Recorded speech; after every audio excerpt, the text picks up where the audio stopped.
$76 million contract extension. Six-time Pro Bowler will get $40 million in guaranteed money. Still no word on if or when they will get a new deal done with their quarterback, Brock Purdy.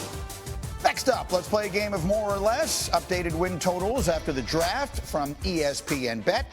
Hey, Peter Schrager, the number on Cowboys, 7.5 wins for Dallas. You going over or under? Greeny, I'm going over. Like this guy right here? This is Tyler Booker. This guy is a grown man and a leader. And why do they draft him?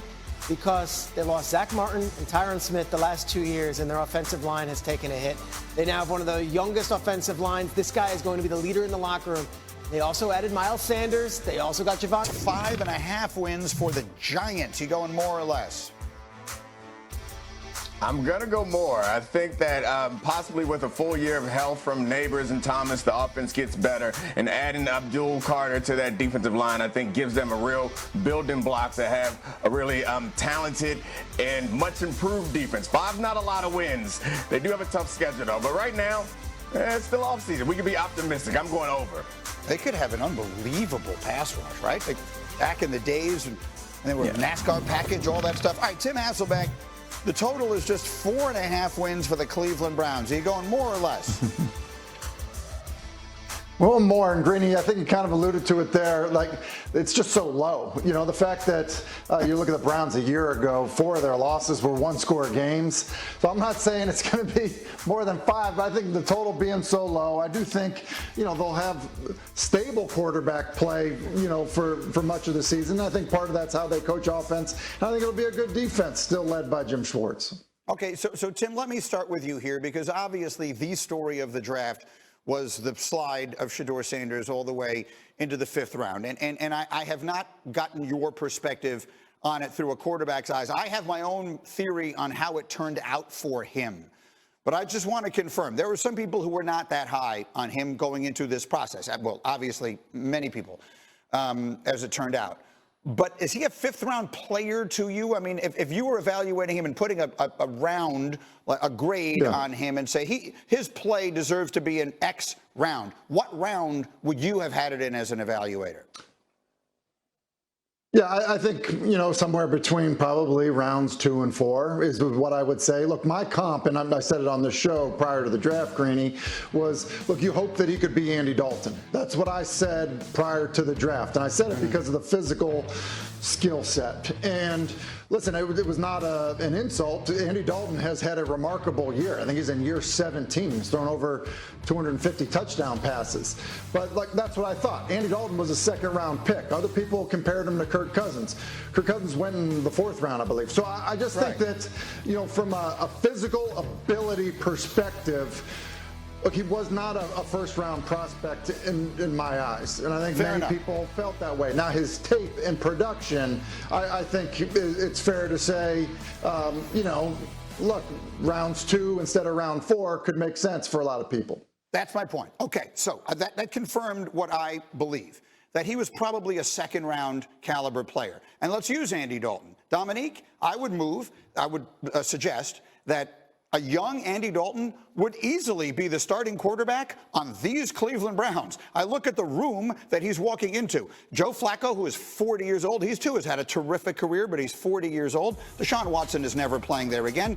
Kenny Pickett is on his 3rd team in 3 years. I know Dillon Gabriel is drafted ahead of him, but literally not one evaluator I know had Dillon Gabriel ranked ahead of Shedeur Sanders. He fell for entirely other reasons. The point I'm trying to make here, Domonique, is that while the weekend obviously felt like a disaster for him, the way it turned out, I think he wound up in a place where he has an excellent chance to play, which very rarely can you say about a quarterback drafted in the 5th round.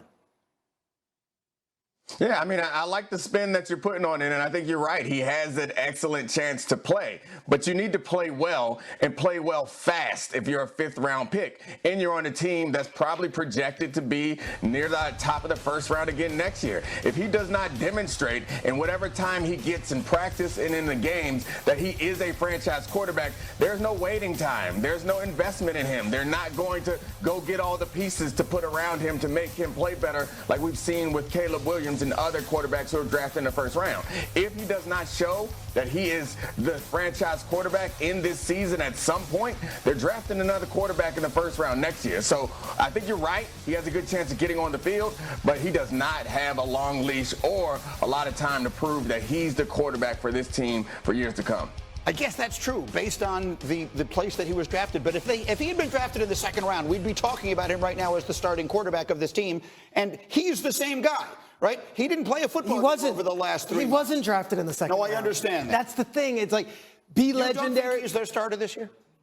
I don't know if he makes the team this year. I don't know if we could say that. He's the 5th round pick who was the 4th quarterback on the depth chart right now. And the same insular world that told him to be legendary and you're a 1st round pick and don't be a combine, workout guy and don't do the Senior Bowl and don't do it. I would hope someone is like, all right, let's reset this and say, it's going to be a little different right now. The path has changed and everyone's assuming that that their light has gone off and he's going to just come in and just be like, all right, I'm going to be a backup, be seen, not heard. I want to do everything I can to make this team. We don't know that. Well. So I think it's, yes, his ability. That's what's all along.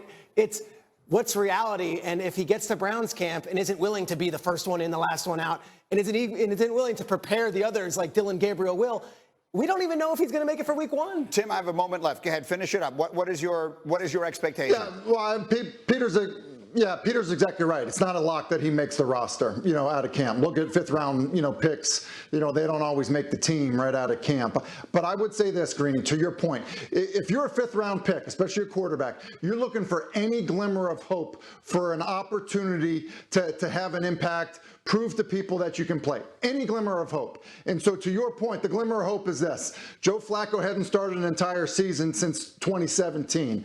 Kenny Pickett came in as a 1st rounder in 2022, is already on his 3rd team, and then you're dealing with another rookie. That's your glimmer of hope, but it is like put your head down and work, as Peter said. Yes, hopefully he will do that. And what I will say is if he's as good as a lot of people were telling me before the draft they thought he was, I think he has a chance to become this team's starter and everything still to turn out well. We're going to have to wait. Những người xứng đáng thôi. Chào mọi người đã quay trở lại với kênh của mình ngày hôm nay. Mình sẽ tiếp tục hướng dẫn các bạn làm móc khóa và mình sẽ có là hoa lưu ly. Cứ giơ tay này, giơ tay lên mà sữa.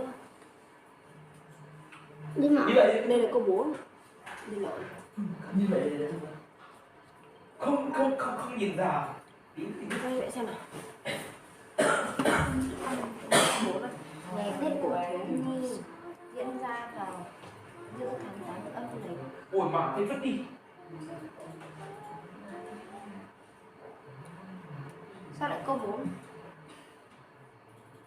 Cái này là cò đấy.